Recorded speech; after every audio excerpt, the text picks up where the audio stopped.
Hello, everyone, and welcome back to the Gnomon live stream. I'm your host, Adam Hartel, and we were just looking at the Gnomon student reel, and I never get tired of seeing that. For those of you who may not be familiar with what Gnomon is, we are a 3D art school located in Hollywood, California. We specialize in training artists for careers in games, visual effects, film, and so forth. And today on the stream, joining us is going to be our Chief Creative Officer, Josh Herman, who is also an industry veteran. And he is going to be bringing us through ZBrush, kind of for the uninitiated. But it's not going to be just a dry software tutorial. It's also not going to just simply be a demo. It's going to be an introduction to ZBrush for a little bit more traditional 2D artists. So it's going to be a lot of fun. And if you're new to ZBrush or digital sculpting, this is definitely going to be for you. As well as those of you who might have more experience, you'll have opportunity to type questions into the chat to Josh rolling forward. Joining us in the chat today is my colleague Xander, who will be there to answer questions regarding Gnomon and our academic offerings. And a little bit later on in the stream today, I'll be sharing with you a bit more about our school. Additionally, closed captioning is available for this stream on our YouTube channel. So if you are not watching on YouTube and you need closed captioning, you can head over there and that will be available to you as well. So let me introduce our guest today. Josh Herman comes to Gnomon with a decade experience in film, television, and games. As an alumnus of Gnomon's Certificate in Digital Production program, he's worked as a creative director, art director, and character designer for prestigious studios such as Marvel Studios, Naughty Dog, Legacy Effects, and Cloud Imperium Games. And Josh loves to pay it forward by teaching classes and workshops where he can help artists find their passions just like he did at Gnomon. Josh is also a graduate of Westwood College and has a Bachelor of Science in Animation. And he continues to work on personal projects, exploring ideas for film, graphic novels, and tabletop games. And some of his professional projects include The Avengers, Guardians of the Galaxy, Thor Ragnarok, Uncharted 3, Drake's Deception, and Star Citizen. So with that, folks, let's welcome Josh Herman to the stream. Josh, thank you for being with us today. Oh, sorry, Josh, we're not quite getting your audio. You might be muted. I had myself muted. How are you doing there? I'm doing good. How are you doing? Doing very good, thank you. Yeah. So, yeah, I think I'm gonna hand it over to you at this point. I'll be along for the ride to ask questions and so forth. But I think maybe just right off the bat, I know that I've heard you talk about during your time at Marvel, when you came over. One of the reasons why they brought you into the studio was your experience working in 3D. Yeah. And I know that you also helped to develop more skills for studio artists in what you're going to be showing us today. Sure. And you actually gave this introduction to me a while back. It's like 30 minutes, quick tutorial for 2D artists in ZBrush. It was hugely helpful. So yeah, thanks for doing this today. Yeah, of course. Like you're saying, I have been in the industry for a decade or so. And when I went to the Marvel visual development team, I was the only 3D artist there at the time. They were only illustrators. And so this was about 8 years or so ago. One of my first projects working there was on Iron Man 3, and I think that came out in 2013-ish. So I'd kind of been working there, and they were all illustrators, but they were interested in getting into 3D. And at that time, I'd also been teaching ZBrush on the side, and that class was specifically geared toward teaching 3D, teaching ZBrush to people who had never touched 3D, were interested in it. And ZBrush is a really great tool to teach somebody who's never learned 3D in any capacity, because it's very user-friendly, and it's very, like, I guess you would say, it's very like sculpting. It's very like sculpting in clay traditionally. So what I'm going to show today is kind of a ground up. If you've never touched ZBrush ever before, we're going to go over that. So I'm going to go ahead and add it to the stream now. And you should be able to see my my ZBrush. Now, I wanted to kind of preface before we get into the actual demo area that there's two versions of ZBrush up. You see this one with the sphere, and there's this other one kind of behind this. This version right here is called ZBrush Core Mini.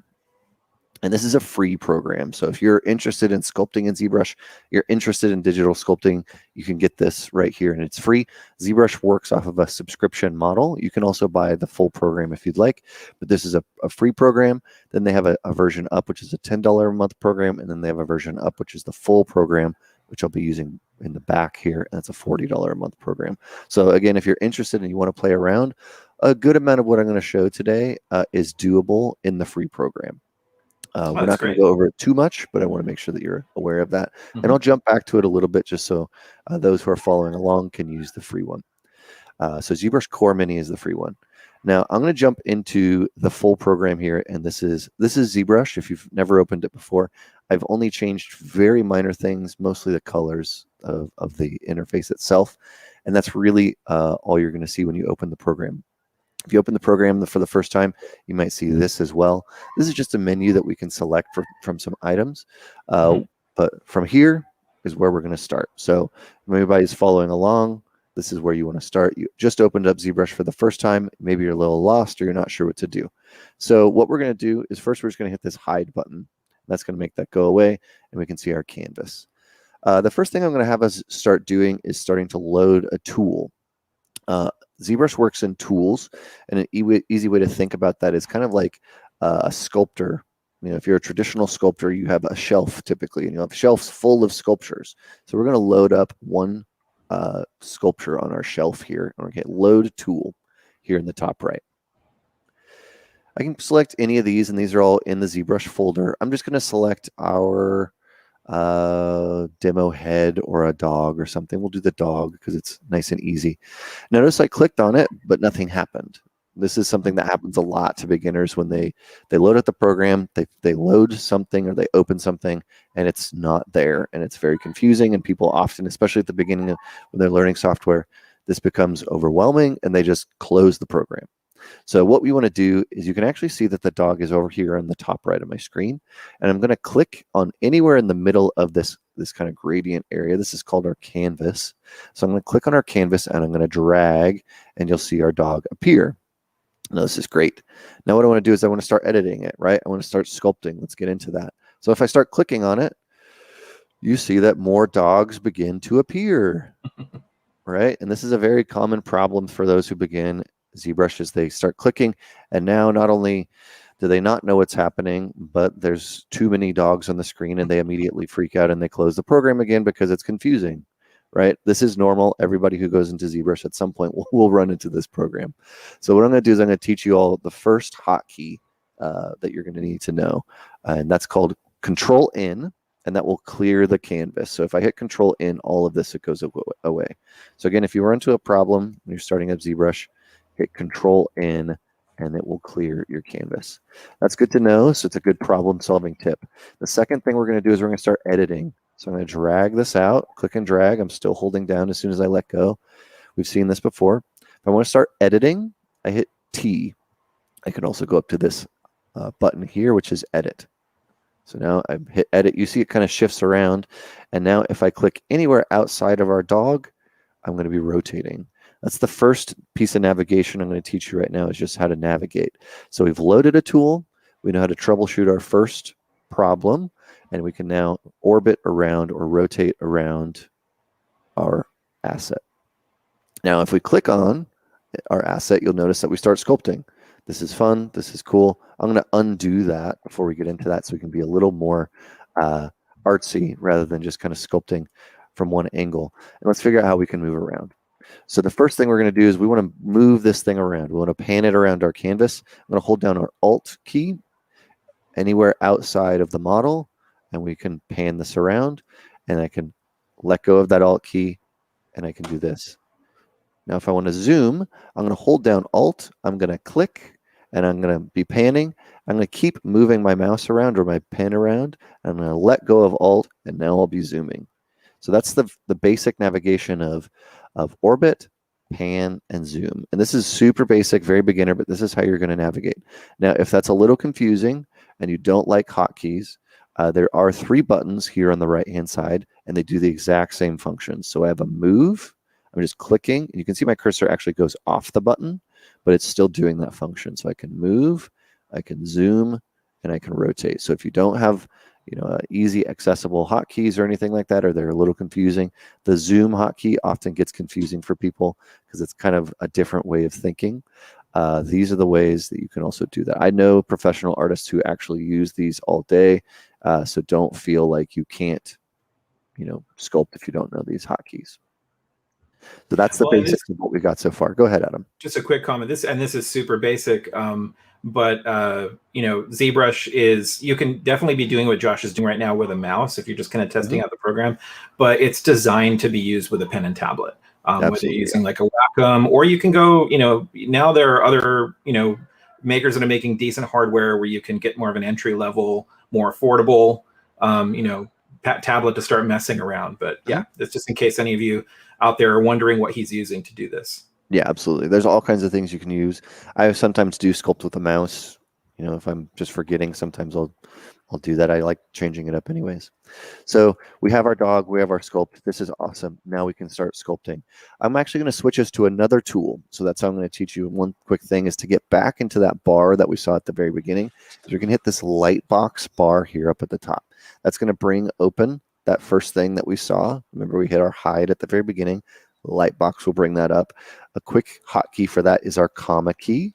So comma, if I hit comma, we'll load this up. And what I'm going to do is I'm actually going to go into our tools. You see there's a bunch of things up top here, but I'm going to go to our tools section, and I'm going to go into our polysphere. Notice that this is our dog and some of the other things. This is the exact same thing that we were loading before. It's just a different way to browse it. So I'm going to double click our sphere. I'm going to hit hide or comma again to hide that. And I'm going to navigate back to our sphere. Go. Now, the first question that people are probably going to ask is, where did the dog go? Good question. If you're working on multiple things, again, let's think of it like a traditional sculptor with our shelves, right? If I put something up on my shelf, it's up here on my shelf. So this is the dog and this is our sphere. So the dog is still here. It's not deleted. It's not gone. It's just put on our shelf. And then if we want to work on our other one, we bring the sphere and it's here as well. So we always have these things available in our shelves. And this is an important thing for how we actually navigate the program. That right now, that's not super important. I want us to get into sculpting, but just know that things are not deleted if you switch or open something else. Cool. All right. First, what we're going to do is we've got our sphere here. We're going to jump into some brushes. Now, what I'm going to do is I'm going to click this top area here. This is our brushes. And you're going to see it's going to open up a ton of brushes. Each one of these is a brush. There's actually many more of these hidden within the program. Good thing that you need to know is this top quick picks area has some really good selections. In fact, it has 4 of the 5 brushes that I use almost exclusively. So you don't have to dig through this big area. The one brush that I'm going to add right now is I'm going to navigate to our move brush. And it's kind of hidden somewhere in here. But an easy way to find it is move starts with M. So if I hit M, it's going to remove any other brush that doesn't start with M. So now I can find move pretty easily. So now I can come onto our canvas. I'm going to zoom out. I'm going to scale up the size of my brush. That's what this red cursor is right here. And I can do that by going up here to our draw size palette. You'll see that brush getting bigger and smaller. Right now, I want to kind of just bounce really quickly back over to ZBrush Core Mini to give the quick example here. Now, what you'll see here is this is the draw size, and it's the exact same navigation for ZBrush Core Mini. And we're going to start with our move brush. They have simplified it, so there's not the big palette of brushes. You just have move right here. So I'm going to select my move brush, and we'll use the same orientation.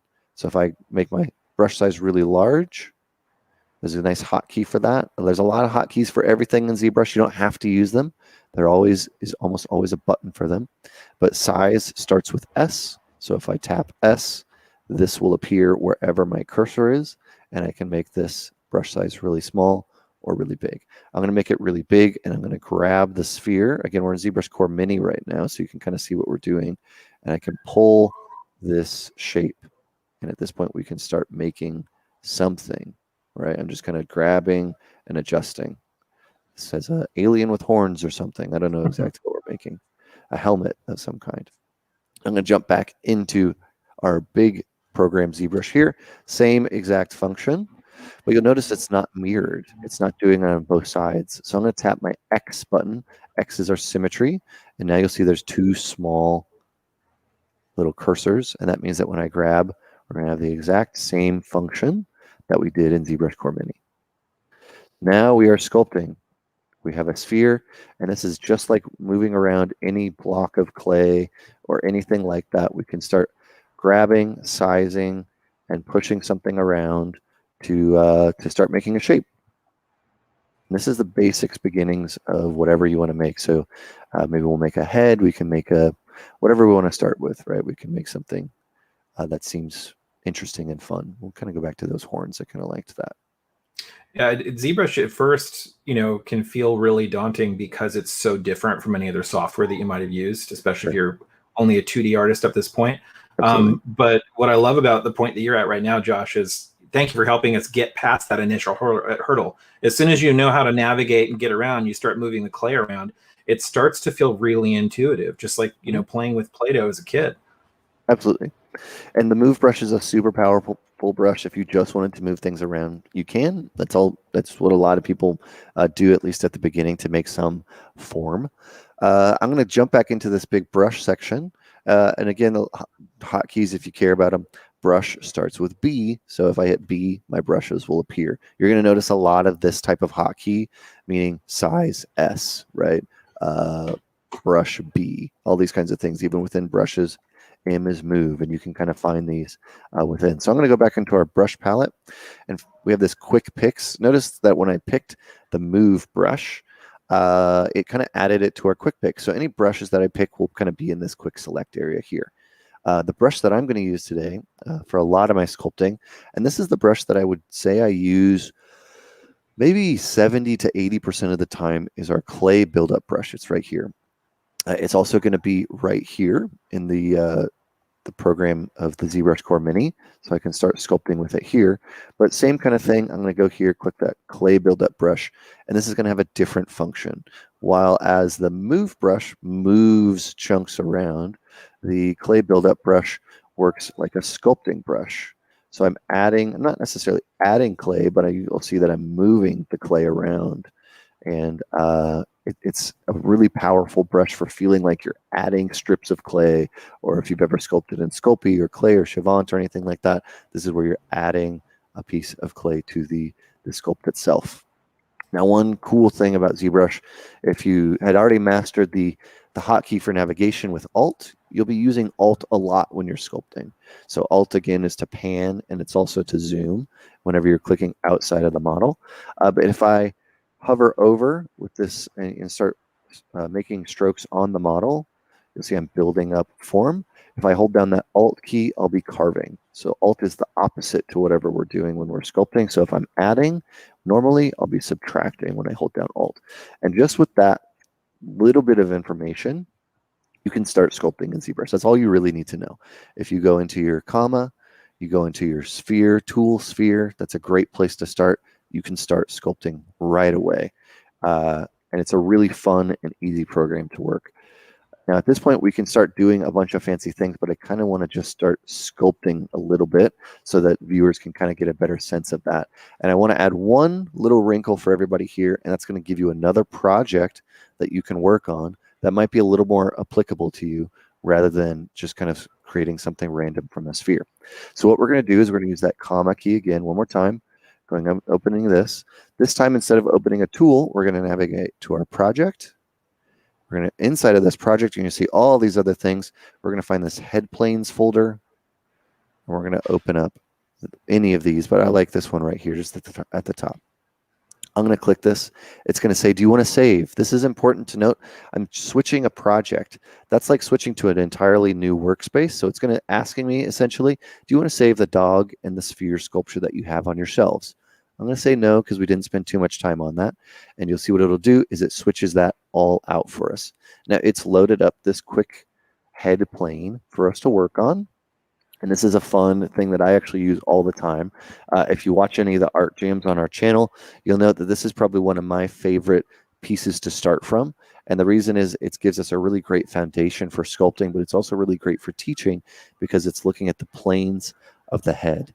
When we kind of start talking about sculpture, which is what the next step of what we would want to be talking about after you get the foundation of the program, you really need to care about planes. Now, I don't mean planes like an airplane. I mean planes like this section here where you can see a harsh change. in the actual sculpture. Each one of these is a plane. And so faces, objects, everything around you is made up of planes. Sometimes they're very complex and small, and sometimes they are very harsh and stylized like this. So we can take our clay buildup brush. Notice that there's two cursors here, so we're already in symmetry, and I can begin sculpting. So we're going to sculpt a little bit of a face and for a little while, and then we're actually going to break that down, and we're going to sculpt a skull. A skull is the #1 thing that I recommend all artists begin working on, especially if they want to sculpt characters. And that's because you want to learn your anatomy, you want to learn the underlying structures of what you'll be sculpting on, and skulls are where you start for that. We also recommend faces first because human faces are the most complex parts of the body. So if you can sculpt a face, you can sculpt pretty much anything else. So let's start making some features. Now, fortunately, this has really great planes. So what I'm going to do is I'm just going to start using our clay buildup brush and kind of making some strokes here to sculpt some eyes. On using the clay buildup brush, it almost looks like, you know, you're essentially drawing on the model. Yeah, I am. Yeah. Yeah. I'm drawing, you know, pieces of clay, and I'm using Control Z. So if I don't like a stroke, Control Z, which is a familiar thing for most people, is undo. So I can undo my strokes here. If I want to sculpt some eyes in here, I can. Go ahead. I appreciate the simplicity of what you're showing us, and I think for, you know, any of our viewers who are familiar with drawing and painting in software like Photoshop, you know, you're sticking to really basic brushes because that is really what you use most of the time. Same thing in Photoshop. You can have an infinite number of brushes that do special things, but at the end of the day, you're going to wind up using a simple round brush to make your marks for the most part. And it seems like it's pretty much the same thing in ZBrush. Yeah, exactly. With this clay buildup brush, I don't really need to do anything else. I can, right? There's a lot of fancy things. Again, if we hit B, you'll get to see all the fancy tools that you can use. There's different types of things for different needs. But if you're a traditional sculptor, or you're an artist who uses 2D, right? You likely have found the things that you like the most, right? If I've got a toolbox of stuff, you know, I've got a tool chest over here. I got a bunch of tools, but in reality, I'm going to use 2, 3, 4 as my primary things, right? Even traditional sculptors, you know, maybe you have a specific pen you like, a specific pencil that you like, right? That's very much like sculpting. So this is where we're starting. And the one of the ones that people like the most is going to be that clay buildup brush. There's some other ones in here that I'll show you real quick. Let's pull our D. Let's hit D, and we'll find our DAM standard. This stands for Damien Standard. So we're going to click on this. And this is like a chisel. So whereas we go in here, we'll click our clay buildup. We'll make some marks on the back of the head here. Another quick tip for navigation is if you want to snap to a view, if you kind of have started orbiting around and you find it kind of off center and it's hard to navigate, when you're orbiting, hold down your shift key. Your shift key will make sure that's only snapping to these planes here. Again, there's always something in the interface that'll do this as well. So there's these little area buttons up here that will also do the exact same thing. So if it's for some reason off into the center, you can hit these here to get there. Now it's also way off to the side, so maybe we need another way to get it to the middle. You can hit this frame button. Now notice that I'm hitting this, or as I hover over this, there's an F. It says Fit Mesh to View, F. That F is our hotkey. So if I'm got this to the side, and I hit F, it'll pop it right in the middle of our stream, and then we're good to go. So again, our clay buildup brush is a nice building brush. It's a nice carving brush for creating form. But if we want something different, let's try this Damien Standard brush. And this is going to be a nice carving brush. So when I carve in here, it's very much like chiseling into the form. I like to use this as a sketching brush.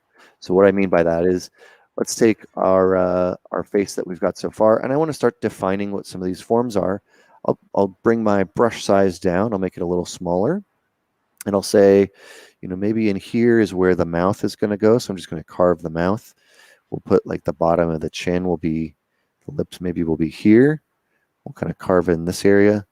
This is probably where the zygomatic arch will be. That's that chin, or sorry, the cheekbone, essentially. We're going to have our temples kind of go up here. We can kind of carve in very simply, just like you would carve in clay, right? Okay, I'm going to carve in clay where these features are going to go, and this can create a nice roadmap for us to say where these features or where these elements are going to go.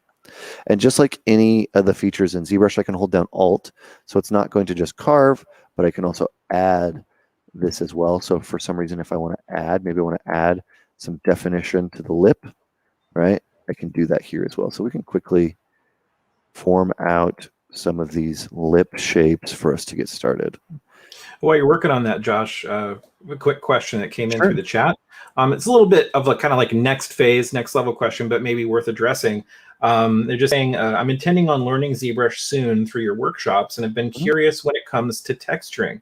Would you usually use something like Substance Painter or Designer, or can the models be textured in a typical 3D program as well? That's a really good question. I would say that you can texture in something like a ZBrush, absolutely. But most of the production texturing that you would think of now is done in something like a Substance Painter. Yeah. Or Photoshop is also used to. But you can poly paint, which is something we're not really going to cover in this too much, but you can. But Substance is the one that I would refer people to for if they're really interested in that. All right, so now that I've got this out, I've got my kind of sketch of where we're going to go with this head. I'm going to bring back that move brush. This is one of my favorite things about ZBrush is that you can bring something in, you can always move it around. It's not just, to make, alien heads and Destiny helmets and stuff like that, right?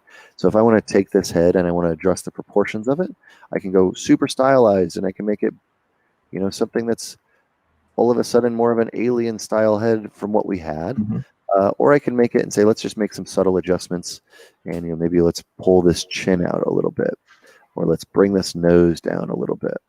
It's amazing how much that immediately changes the look of your character. Just those small movements, yeah.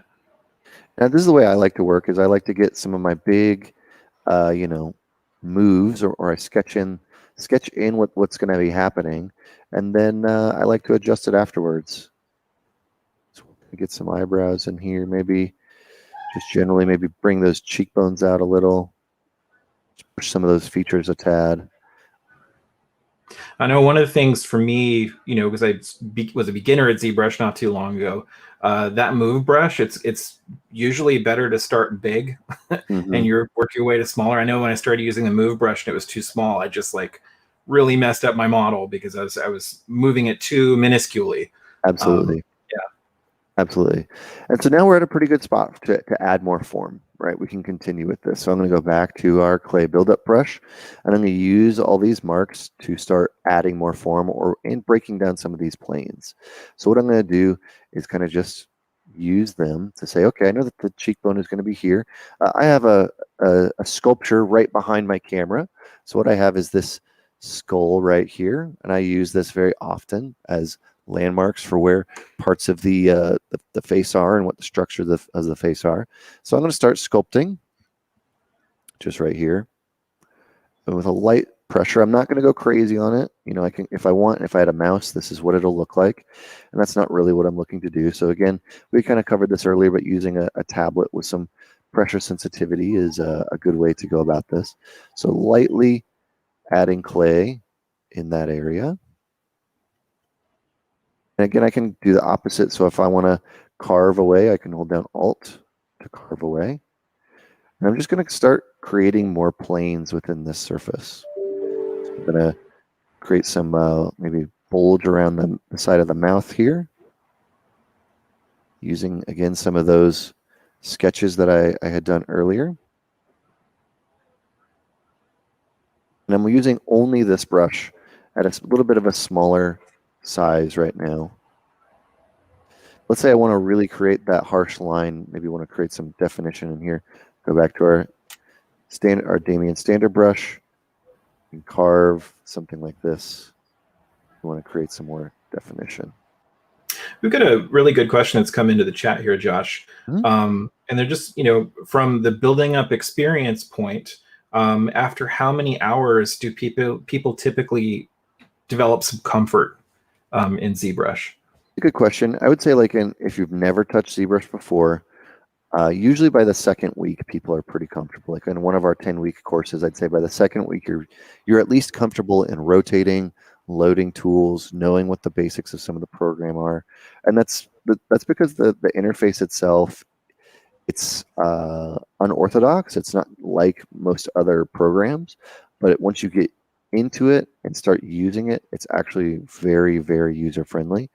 And once it kind of clicks, you see people sculpting very, very quickly of, oh, now I know what I need to do, kind of a thing. It just happens. Mm-hmm. So I'm just going to start adding some of these planes here. I'd say as far as hours, that was more of a course-related answer. As far as hours, I'd say 3 to 5. I'd say 3 to 5 hours of playing around with the program, and you're probably in a good area.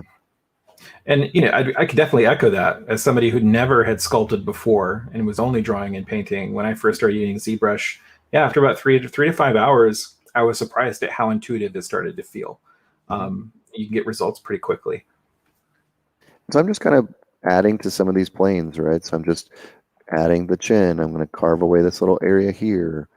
And at this point, we're really just sculpting. Like, you want a bigger brush to add more, like big amounts of clay, or a small brush to add little bits of clay. So, if I want to add more definition to this eyeball, I'll make a small brush, and we can begin sculpting. Want to carve in an area. We know we have a great carving brush here to define shape, to define form. Now, one of my favorite features we'll get to in just a second, but you can actually watch the progress of a sculpture kind of coming to life with this bar up top. That's not super important to the class today, but it is a fun feature that people to kind of view your progress. So, for example, as soon as I get some of this info on the forehead, I'm just going to kind of generally cover this whole front of the face. Yeah, I love that ZBrush history. Photoshop is usually set to only a certain number of steps back that you can go in and change, but ZBrush, you can go all the way back to what your last kind of start from the beginning point was. Yeah, exactly. It's a really cool feature. I'm just going to let's put a little bit of the neck in here too. Carve away at some of these areas. And again, I'm using these sketch lines as like a blueprint, right? This is where I want things to maybe go. So I can do a large stroke to put in some of those muscles, or I can go the opposite way, kind of build that form up slowly. Now, I've noticed, Josh, that doesn't seem like you're worrying too much about making everything smooth and perfect at this point. Oh, absolutely not. I think that's one thing that I see a lot of beginners get into, is they get a little afraid that what they're working on needs to be perfect at every step. And that's a big thing that I see, that I try to avoid telling people. So there's one brush that's kind of a hidden brush, but it's easily accessible, which is if I hold down my shift key, you'll see my cursor turn blue. That will actually smooth the surface. If I don't like something, I can smooth that out. I personally really like the texture that this clay buildup brush creates, and I find it's actually very helpful for me to make more realistic looking characters and shapes. So I try to avoid being too smooth, like making areas too smooth, because they often will stick out and just don't really integrate as well. It's kind of like too much use of that airbrush in Photoshop starts making Sure. your painting look a little too fake. Yeah, exactly. And when you look at things in the real world, there's very few things that are perfectly smooth. I mean, unless it's a mirror or something like that, there's very few things that you can really look at. Looking at your skin close up, or just really evaluating it, you'll really notice all the little bumps and imperfections that are there that are hard to perceive.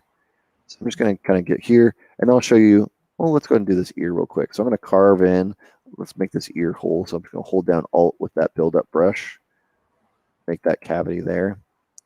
We'll kind of carve around outside of this ear. Build up this side. I've got another question that's come in for you while you're working here. Someone's wanting to know, do you go between different programs when creating something? For example, are you sending your model between ZBrush and Blender or other things as you're working on it? That's a good question. Often I find that my workflow, and I think most other production artists would tell you the same, that sticking in a single program for as long as possible is really going to speed up your process. So what I like to do if I'm sculpting a character, I try to stay in ZBrush as long as I possibly can. If I'm modeling something in a Maya, I try to stay in Maya, and I try not to bounce around too much. This is probably going to be fine for this year. But good question, though. Now you've obviously, you've spent countless hours studying, the human face and sculpting faces and things like that. So, someone like me, you make it look easy. But I just wanted to call back to the skull model that you referenced earlier. Sure. I can't express enough how helpful it was for me when I first started getting into this to actually get real 3D forms to look at and study. Yes. It's one thing to look at photos, and coming from a 2D background, you can get a lot of mileage out of photos. But Right. as soon as you start working in 3D, to have that little $20 model of a skull helps so much. Absolutely. And you can also reverse engineer. So that's what I was actually going to do today. I'm going to drag this slider. This is our undo history, so you'll actually be able to watch every stroke that I've made on the model. So we'll kind of get to see the progress there of where we actually started from. So this is the form that we started from, and this is where we sketched out all those lines, and then we began adding form, all using the clay buildup brush, right? So from our starting tool to where we are.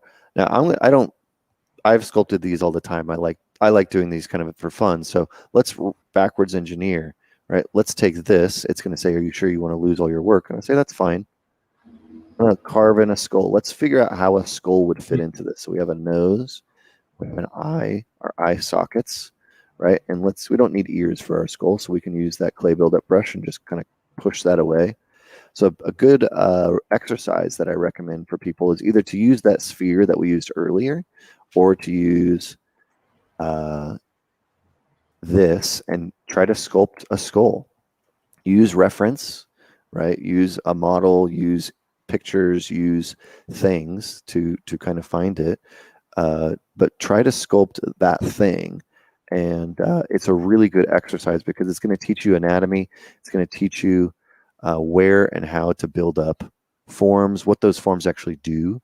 When you start investigating like what the shapes of something is, it's not always what you think it is in your brain, right? You think you know what a shape is, but as soon as you really investigate it, it's sometimes it's quite different. And I think that's a really important thing for beginners to do, is to take things that they think they know and break that down and say, like, what does this actually look like, right? When was the last time you really looked at like what a skull looked like, or all that kind of stuff? And it's a really important element to somebody's learning process. Another question for you from the chat here. Yeah, go ahead. A little bit of a career-oriented question is saying, I'm looking at getting into the game industry as a concept artist. Most companies are looking to hire, and they list having a basic understanding of 3D modeling as a requirement. And they're just wanting to know, what would you say is considered the basics when a studio is communicating that? Basics. Oh, that's a good question. Did they have a specific job that they were looking for, or just general? Concept artist, working in games. Yeah. Got it. So the basics for that, I think, are going to be, if you're doing characters or environments, right? I think that's a precursor question I would ask. But if you're doing characters or environments, fundamentals, can you draw in perspective? Do you understand value? Are you 1, 2, 3 values? Do you understand composition and color? Right, a lot of the fundamentals. But if you're wanting to get hired, one of the big things is going to be the studio you're working for, or you're wanting to work for. Does your work look like it fits that company? Right. There's a lot of big properties we could kind of talk about, whether it's a Blizzard company, like Blizzard has multiple IPs within there. So are you trying to work on their World of Warcraft team, their Diablo team, their Overwatch team, their, what team are you trying to work on? Does your art style fit what they do? It's a big thing that you'll kind of see, because they want to look at your portfolio and they want to know that you could start working immediately within the product or the company or the place that you're going to work on. Now, if the job listing says, okay, concept artist, obviously all those 2D aspects are there. If they're saying, a basic understanding of 3D is appreciated or recommended. How can an artist out there who's learning this gauge whether or not they have a basic understanding that studio might be looking for? That's a good question, actually. I would say, like, if you jump into a program and you don't feel lost, you probably have a basic understanding. You can jump into a program and say, oh, I can sculpt something if you give me the time. I can block out a mesh. I can, whatever it is, right? I can do that quickly, and I don't feel lost. And I can also have a conversation about it. I could chat with somebody if they're saying, maybe you could help somebody out. I think what they're really looking for there is somebody who doesn't need to ask questions all the time, right? You're not going to say, hey, how do I do this again? How do I do this again? Because that's not what they're looking for. They're expecting, very likely, especially if it's entry level, to train this person, but they're hoping to not have to do the ground level stuff. That's super helpful. Someone else is wondering, how hard was it to build your portfolio essentially without knowing anything or not being experienced? So before you had experience getting out there and working in the industry, what was it like building your portfolio to get out there? Oh, that's a great question. It was hard. I mean, it was hard at first. I mean, full disclosure, and from my bio at the very beginning, I went to another college before I went to Gnomon, and I had tried to build my portfolio, and I was kind of I didn't know. That's probably where this question is kind of coming from. I had no idea what should be in my portfolio, and I ended up winning a contest at that school. I went to GDC, and I started shopping my portfolio around, and they were all, all the recruiters were kind of like, you have a lot of work to do still. So that was when I started researching around, and that's actually how I ended up finding Gnomon. But I think that it's one of those things where you just got to ask questions. Asking a question like that is a great question, right? What should be in my portfolio? It's hard to answer that without knowing the specialty or the place or the medium that the person wants to work in. But it's a really, you just start asking around, getting critique on it, getting feedback on it. And one thing that I guess I would say is sometimes getting feedback about your portfolio doesn't feel good, right? Because somebody's going to tell you that piece shouldn't be in there. Mm-hmm. And one of the big things that I tell students now, especially, is, that certain elements of their portfolio should not be in there, and that can sometimes hurt because they've spent hours and hours and hours on a piece. But you need to have your best foot forward, right? You need to only put forward the things that are going to show off you as an artist. And if you don't have that stuff in there, and it's other things that are not up to the same caliber, like let's say you have 5 pieces and 3 are excellent and 2 are 5 out of 10s, 6 out of 10s. When a recruiter or somebody looks at your portfolio, they're going to question if you know that those 5 out of 10s in your portfolio are 5 out of 10s, or do you think that they're all 10 out of 10s? And that's a problem that they don't want to question. They don't want to see you questioning or know that you're questioning what looks good and what you should be presenting. So getting that feedback can hurt. It can be somewhat sensitive sometimes because you've spent hours and you think a piece is great or you wished it could be great, but sometimes it just isn't. But yeah, that's a hard question, and I kind of would have to see or know a little bit more about the person to fully answer it. Well, and if you're interested as well in a kind of a safe space to get feedback, Gnomon advisors actually provide free portfolio coaching. So if you're even curious about the Gnomon programs or individual classes, say you're wanting to learn more ZBrush and you want to know what Gnomon has available, you can reach out to our advisors, and you can also show them your work or what you do have so far, and they'll offer you professional feedback and talk to you about building up a strong portfolio. So that's a service that's available for free. So you can feel free to reach out to those guys. And Xander in the chat will let you know how to do that. Definitely use that. Super valuable. I'm just kind of noodling on this sculpt as we kind of get to more-ish to a skull shape, and I'm continuing to refer to my skull that I'm looking right over my camera at. Throw a hood on that guy who got a really sweet Skeletor going on. Yeah, or a red skull, right? Yeah, there you go. So yeah, it's kind of a fun process. I can sometimes get lost in sculpts. I have folders and folders. Like you saw me delete all the work that I did on the head. That's fine. I don't mind sculpting something and throwing it away, right? Especially if I haven't spent hours on it. No different, I think, than a traditional sculptor just smashing a piece of clay that he doesn't like back into clay and resculpting it, right? It's kind of like that. Yeah. But to me, ZBrush is the most accessible 3D program to people who have never sculpted before, or have really great 2D skills, but they want to get into 3D. This is the program you should try because Definitely. it's the one that's the most user friendly. It seems like it's not at first. It's going to be a little scary when you jump in. There's going to be some elements that are odd or are an unknown to you, but it's at the end it's really just like using clay and using digital tools to sculpt in clay. It's exactly the same. Well, and I've found that just getting into sculpting in ZBrush has also hugely improved Oh, my 2D art as well. yeah, we've talked about that a lot. I think, I'm somebody who started more in 3D and not as much 2D. And I started sculpting digitally more than I've sculpted practically.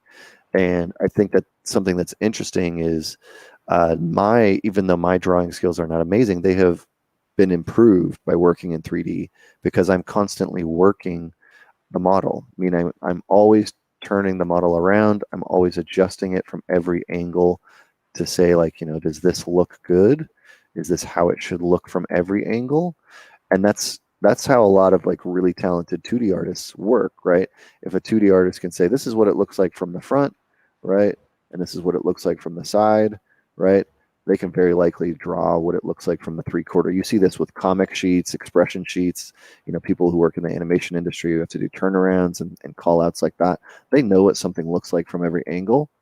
So when they jump into 3D for the first time, I've seen people who've never sculpt stuff that's quality in 30 minutes to an hour or 2 hours because you show them the tool and you say, this is how you sculpt, this is what you do. And they say, oh, okay, I just move this piece around and I just rotate it around and then I move it so it looks good that way. And then I move it so it looks good this way and looks good this way. And it's exactly the same thing. It's just sculpting. It's exactly the same. Yeah, I've kind of sculpted our skull thing here today, and this is a recommendation that I would have for every artist who's saying, I want to get into characters, I want to be a character artist, I want to be a character concept artist, I don't want to be working in 3D. Starting with anatomy, and you can build out from this, right? Do studies of arms, do studies of heads, do studies of hands, do studies of torsos, just like you would in clay. There's no difference, right?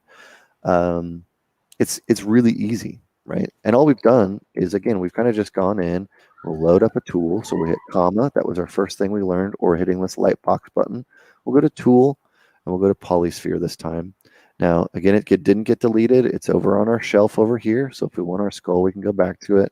We're going to hit X to turn on our symmetry. We learned that at the very beginning.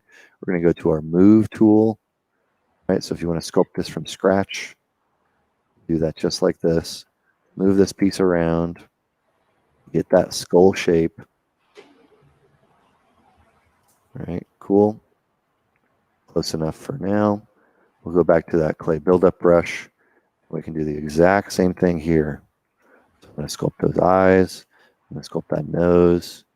I'm going to just start beginning to take form from where there wasn't a form at the very beginning. And then if I like to, again, kind of sketch some of this stuff out. It looks kind of like something you would see at Halloween for candy right now. It's a little stylized. That's fine. I'll take this move brush and I'll start moving these shapes around into something that's going to feel more realistic. I got one last question I've got time to bring up from the chat. They're just wanting to know, have you ever gotten burnt out with art? And do you have any tips to avoid that? Yeah, absolutely. I think every artist will probably say yes about burnout. Otherwise, they're lying to you. Because I think, if you're an artist, you're very likely somebody who's like me, who you can kind of obsess over something. Like, I have had many late nights where I'm just staring up at the ceiling and randomly going over. On my nightstand, I have a couple sketchbooks, general notebooks, my phone. I'll open up Notepad and write an idea in there, right? So even though when I'm not working on something, I might be working on something just in my brain. And I think that at times that can be exhausting, right? Where it's like, okay, I've been thinking about this even when I'm trying to not think about it. I'm still thinking about this. And I think that can be an exhausting thing. So burnout is super normal for everyone. My recommendations for that is try to do something that's different from what you normally do. It's different from what you normally do. So are you sitting at your computer all day, every day? Okay. Get out and go for a hike, right? Go see something different. Go experience something different.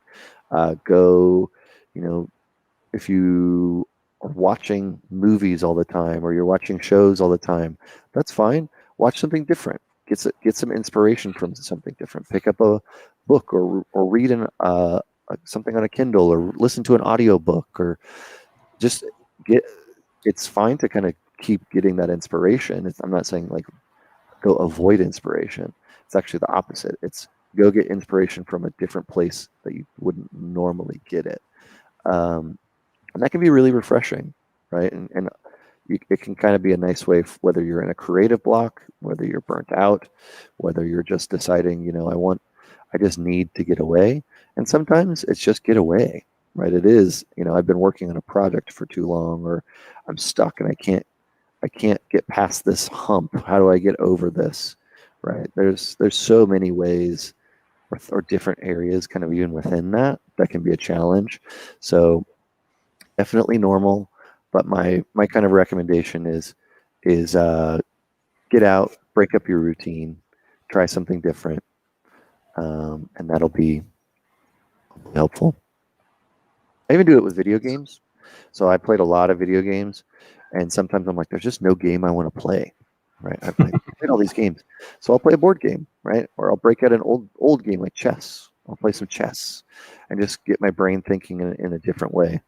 Totally. Yeah, get out there and do something different. Yeah, we were just talking on the stream about how, or before we started the stream, I've been doing a lot of hard surface in ZBrush, which is a whole different ball game, but it's really cool.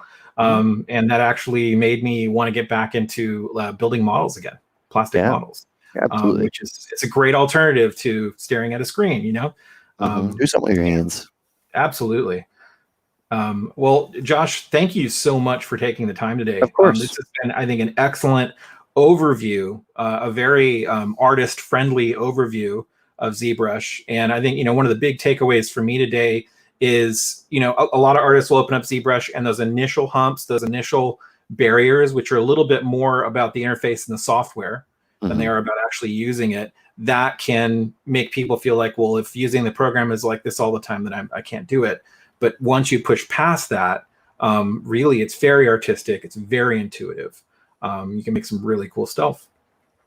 So for folks that, especially maybe this is their first jump into ZBrush and they want to keep learning, I know that you are hosting an art jam every Wednesday. Yeah. Every Wednesday from 10 in the morning to 1 in the afternoon, right? Pacific time? Pacific time, 10 to 1 every Wednesday. Yeah, and that and I watch those art jams myself, and those range from, you'll sometimes focus on some beginner stuff, some intermediate stuff, some of the stuff you'll be doing is more advanced. There's something for everyone there. But one of the things I love about it is we always get to see you start something, and I think seeing the beginning phase of a thing is always hugely helpful, especially for people that are just getting started out. Yeah, I just wanted to pop up what we did last this coming Wednesday. So I sculpted this kind of a gremlin like character, and you see the beginning stages of what I sculpted is not actually all that different from what we sculpted here today, right? This is pretty similar. And so just different proportions, and I just made several of those and I shoved them together, right? And through the process of the stream, I ended up changing this into a creature, right? So using small building blocks of getting up to more complex forms, right, to making kind of a gremlin-y like creature, right? So this is stuff that you can do. I've done 30 plus art jams at this point. So if you wanted to see process from beginning, if you're interested in more technical stuff, or if you're interested in some I've had guests on that show their process, that's also there as well. Awesome. Yeah, and you go to our YouTube channel, and all of our events, all of Josh's art jams are recorded and cataloged there, so you can go back and just use that as a library to learn from moving forward. So yeah, Josh, this has been great. I know we're gonna have you back in the near future as well to kind of keep breaking us into ZBrush a bit. Yeah. Next week, building off of this stream, we've got a stream with a character artist, Leticia Gillette, and she is going to be using ZBrush to show her workflow for kind of thinking of working from a 2D drawing, how to start forming out a character in this software. And I think next week for your art jam, you're going to have Gnomon founder Alex Alvarez with you, correct? I am. I'm super excited to have Alex on the stream. We're going to be kind of jamming for a couple hours. I believe he's going to be making some environments. I'll probably be making a character or creature of some kind in ZBrush. I think he's going to be using Maya. So it'll be a nice kind of co-stream where we're both working on our own stuff. And if you guys have questions for him, I know we're having some polls on our Instagram. So if you want to prompt any questions that for him to ask, you can do that there. You can also do that on the stream, which will, again, will be on Wednesday, this coming Wednesday, from 10 to 1. Fantastic.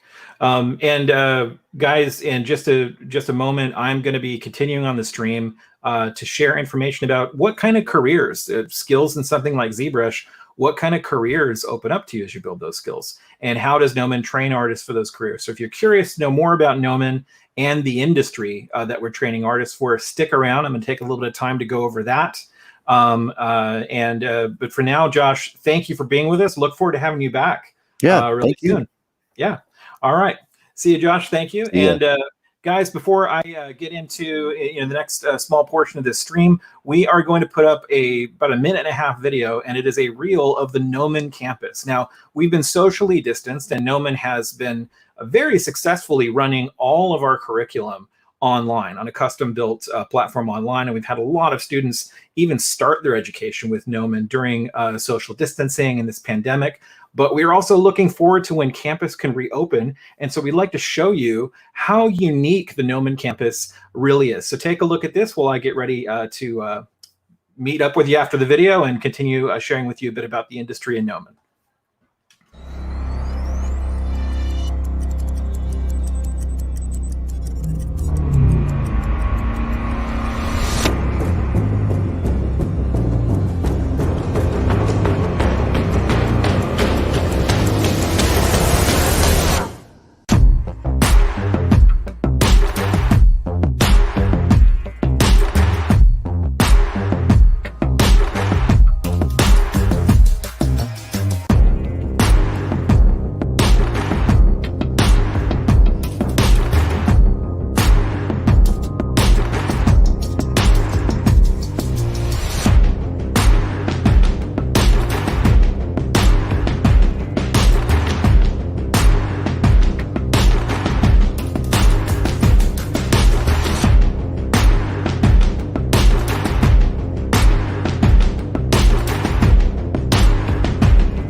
Love that place. So as you can see, the Gnomon campus is a little bit less like being on a traditional college campus and more like being at a studio, whether it's a game studio or film studio. Fantastic digital labs, amazing resources for artists in training, and some fantastic programs. And that's what I'd like to share about with you. So I'll get my screen share up on the screen here. So Gnomon was started back in 1997. It was founded by a professional artist by the name of Alex Alvarez, an industry artist who's going to be on Josh's stream on Wednesday.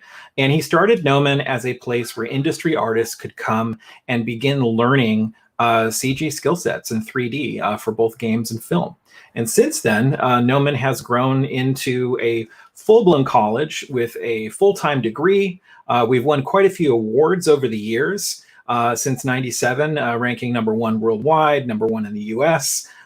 We have a lot of our students winning some of the Rookies Awards and things like that. So this is just to give you an idea that we're very good at what we do, and we've been around for more than 2 decades. So this is a very well-established school that the industry looks to for artists coming out and then being able to start in studios. Because of all of that, we have some amazing alumni.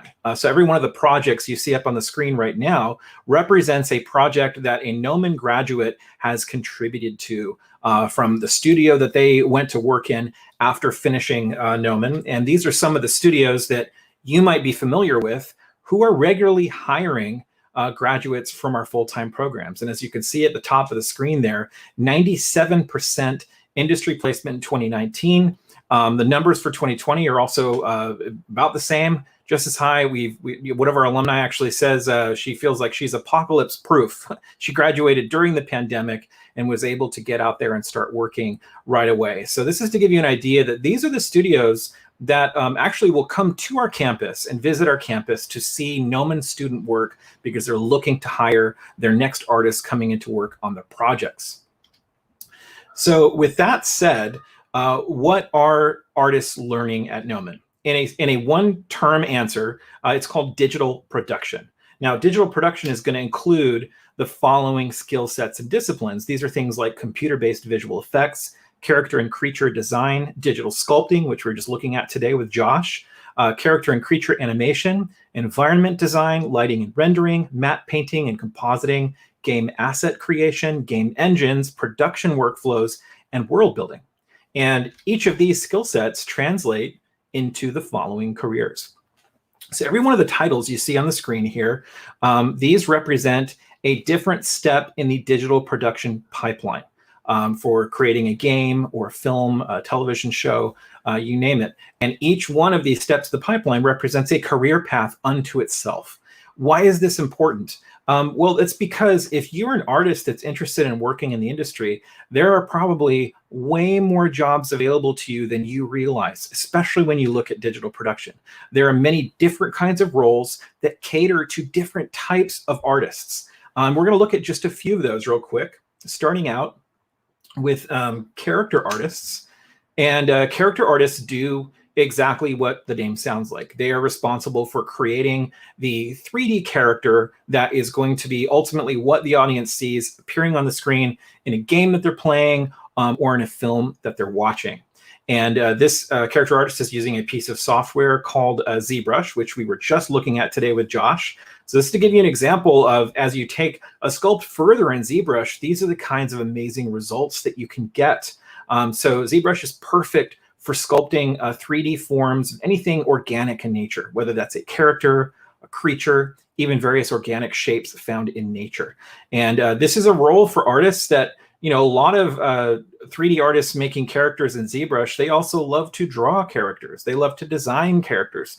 This is a great example of a role in the pipeline that's a little bit more kind of traditional artist leaning in the skill sets that are going to be the foundation for doing this type of work. Now, next up are effects artists. And effects artists are responsible for creating really incredible looking sequences like what you're seeing here on your screen. This is a form of 3D animation, but it's very different than traditionally animating a character because this is so complex, and even just the dust and debris that you're seeing in the scene is millions upon millions of moving parts. Effects artists animate these kind of sequences by actually driving physics simulations. So they use specialized software that, basically they are driving simulations like here of water splashing and gravity and different forms of energy and so forth. For the space station, they need to drive simulations that is going to deal with how is an object of a particular mass and velocity going to break up in 0G as it's orbiting the Earth. So it sounds really complex and seems like it might be very technical, but this is very artistic, because these are artists that are constantly looking at the world around them and imagining how they could basically simulate that and make it look 100% realistic for a film or for a game. These artists are problem solvers. They're the ones that realize often the vision of a director of something that's never been done before. They're the ones that go into the software and make it happen. Next up are compositors. Now, a compositor is kind of more almost at the end of the digital production pipeline, and they are the artist that weaves together scenes like this, using green screen footage, 3D models and animation and so forth. So for example, in this next scene, what you're going to see is the tennis courts in the background are 3D models. The actors, the tennis players are often the same actor in front of a green screen, then inserted. The buildings and props in the foreground are 3D models. Lighting is put on them. They're textured and painted. Additional actors are inserted. A final overall lighting pass is done, and you wind up with a scene like this. And this is from the film Wolf of Wall Street, award-winning film.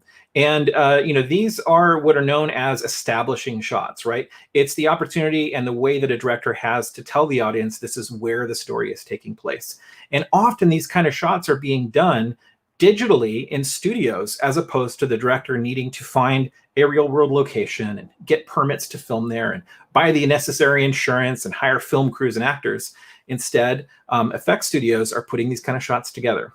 Now, the compositor, which is the role we're talking about here, is not necessarily the person that creates all of the different components, but they're the person that knows how to weave it all together into that final shot that most often the time we're seeing shots that we think are totally real world and could be, but they're done completely digitally. And that's what compositors do.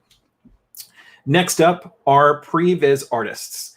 Previs or pre-visualization is a way of creating a moving storyboard for a film or any kind of animated sequence. It's the ability to take more simplified models and animation like you're seeing here, but to quickly and rapidly iterate what every scene and moment of the film is going to look like. This is particularly useful, say, in something like an Avengers film that has so many elements that are going to be done outside of the camera in post or in effects, but we need a template that incorporates all of those moving parts together into one vision. So a previs artists use their skills with 3D modeling and animation to work very closely with the director and the cinematographer to set up the entire film.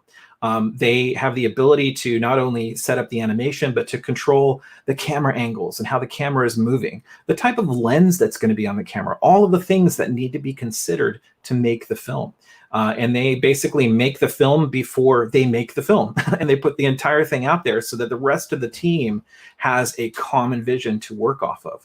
So if you're interested in 3D or animation, but you're also really kind of a big picture storyteller, kind of a thinker, like rather than focusing on one little thing, you want to get the whole story across, the big idea. This could be a great role for you in the pipeline. All right, now with just only four of those positions in the pipeline in mind, let's talk about how Gnomon is training artists for these careers.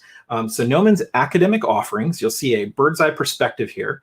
So in the upper left-hand corner, we've got our Bachelor of Fine Arts degree in digital production. So that is a full-time, fully accredited college degree in what we're talking about. Just to the right of it is our certificate program, which is a 2-year full-time program, a little bit more advanced than the Bachelor of Fine Arts degree, a little bit more akin to higher level education, like master's degree type training. And on the bottom row here on the left-hand side is our Foundation in Art Design, which is a course designed to help you build your portfolio at Gnomon. And teach you the foundational art skills that are going to be necessary to build 3D digital production skills on top of.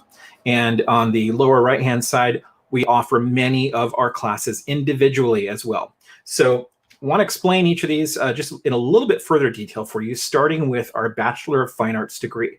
This is Gnomon's main academic offering.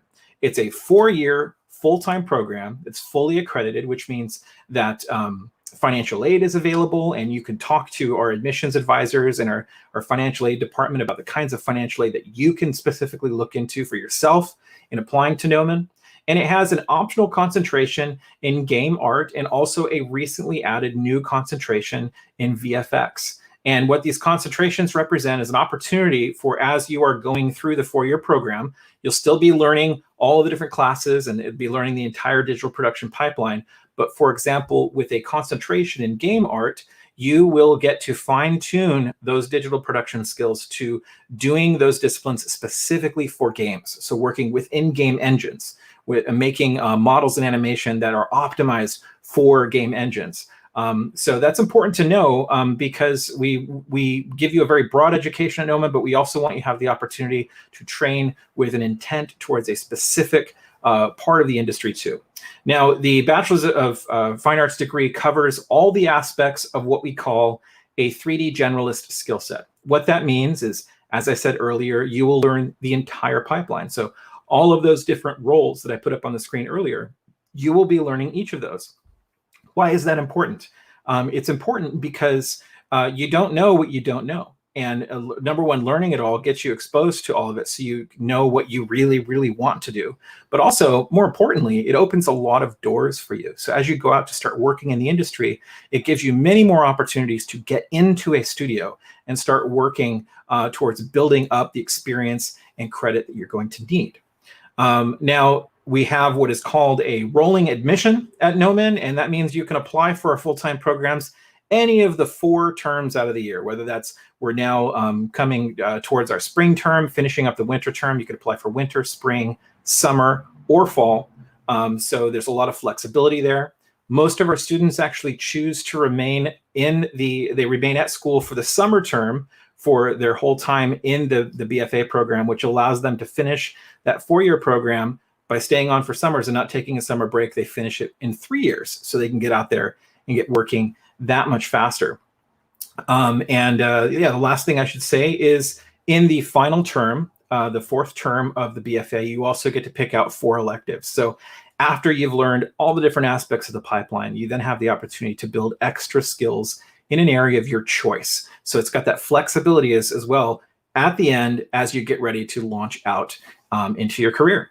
So next up is our 2-year certificate program. And as I mentioned, this is learning the same kind of skill sets as you would be in the BFA, but it's going to be more intensive and more advanced. This is typically used by students who may already have a degree from another art school or something like that, and they want to come to Gnomon as a finishing school to train specifically for digital production. And so this is designed to build foundational 3D skills and then let you choose an area of emphasized study for the remainder of the program. And it's something, if you're trying to decide whether you want to do something like the 4-year or the 2-year certificate, that's something you could talk with our advisors about, who are available for you to be able to reach out to them and have a conversation, understanding some of the differences and how that's going to work for you. Next up is our foundation in art and design. And this is a really important course. And the reason for that is, in order to apply for our full-time programs, the BFA and the 2-year certificate, you need to submit a portfolio as a part of your application process. And that portfolio needs to be, approved and you get admitted into the program. But if you don't have a portfolio yet, or you still need to learn some foundational art skills before applying to Gnomon, we want to make sure that we've got you covered in that area as well. So the foundation is designed to be something that can last up to a year. You don't have to remain it for the entire year. It's there for you to get in and take what you need. But by going into this, you actually learn the foundational art skills that you're going to need while you're building a portfolio that you will be using to apply to Gnomon. So no portfolio submission is required to start the foundation. It's just simply a conversation with admissions, and then you enroll in the foundation. And you'll be able to go through classes like figure drawing, anatomy for artists, perspective, visual composition, color theory, and they also get into some great design for entertainment classes, things like character and creature design, vehicle and mech design, environment design.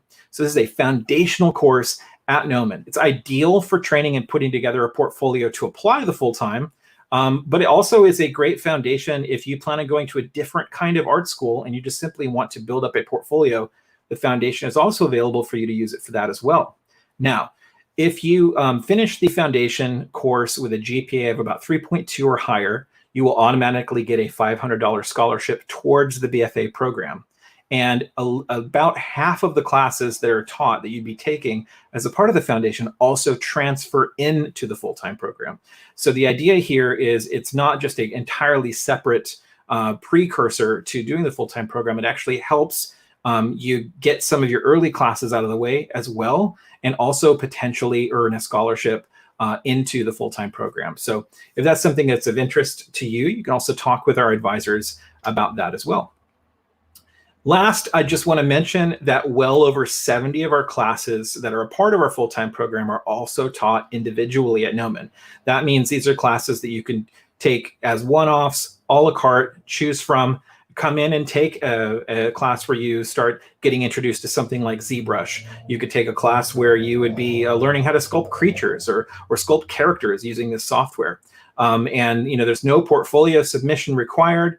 These are classes available to adult students, and they last 10 weeks, 3 hours per week. So it's an accumulative 30 hours of class time with your instructor, with critiques, demonstrations, lectures, and assignments, and interaction with your peers as well.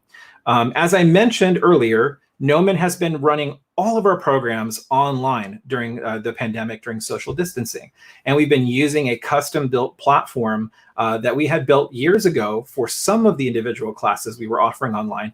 And we're able to utilize that to provide a very effective learning experience.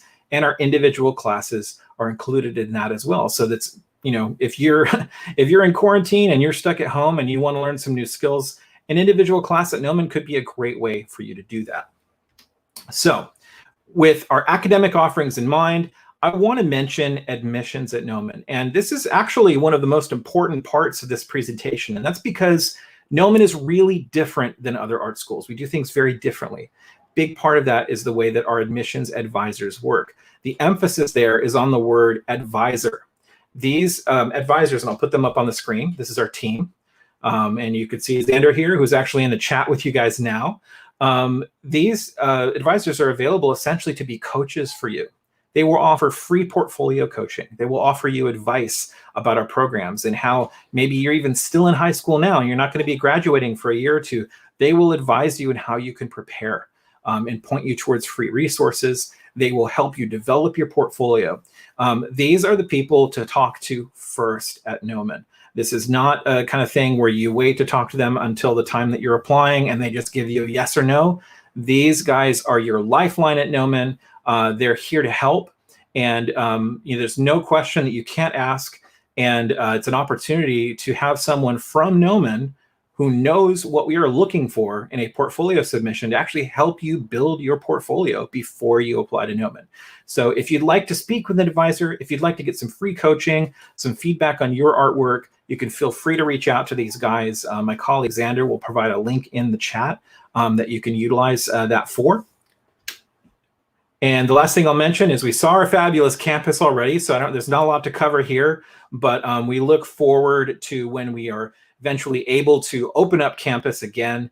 You can come out and take a tour of campus. You can come out to free events on campus. We'd love for you to come visit us. Speaking of events, we do a lot of events every month, in fact.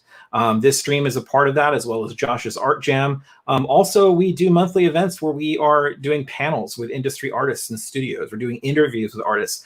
All of these are available free to the public. Currently, we're streaming all of them, but even our on-campus events, as you can see here on our soundstage at Gnomon, these are also open and free to the public. And that is because we want Gnomon to be a place where, even before you're taking classes at Gnomon, even before you are in one of our programs, you can come out and learn about the industry.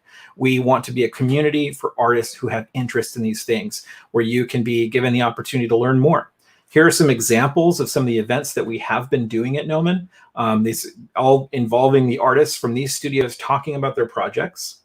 And additionally, Gnomon has been visiting virtual classrooms during the pandemic. We have been spending time with students online in their classrooms, whether it's an art class or a design class. And we've been sharing a bit about Gnomon, but also just talking about the kind of career options that are available to artists in the industry. As you see here as well, we also utilize a great platform where we have kind of a collaborative drawing session while we discuss art and the industry. So if you're interested in that, you can also reach out to Gnomon as well. If you're an educator and you'd like someone such as myself to come and visit your classroom and to share these kind of things with your students, we would be more than happy to do that. So with that, guys, I just want to say thank you so much for sticking around for this presentation. Thank you for tuning in for Josh's time with us as well. As always, it's my pleasure to host you and to let you know about the possibilities that exist for you in the industry as an artist and how you can find ways to level up and train for that. So we look forward to seeing you next Friday, 1 week from today, with Leticia Gillette, who is going to be beginning to sculpt characters in ZBrush and talk about her process as she works professionally. And be sure to tune in this coming Wednesday to Josh's Art Jam, where he is going to be having a kind of an art session together with our founder, Alex Alvarez. That's going to be a lot of fun. In the meantime, guys, stay safe, stay creative, and we'll see you back here soon. Thank you. Bye-bye.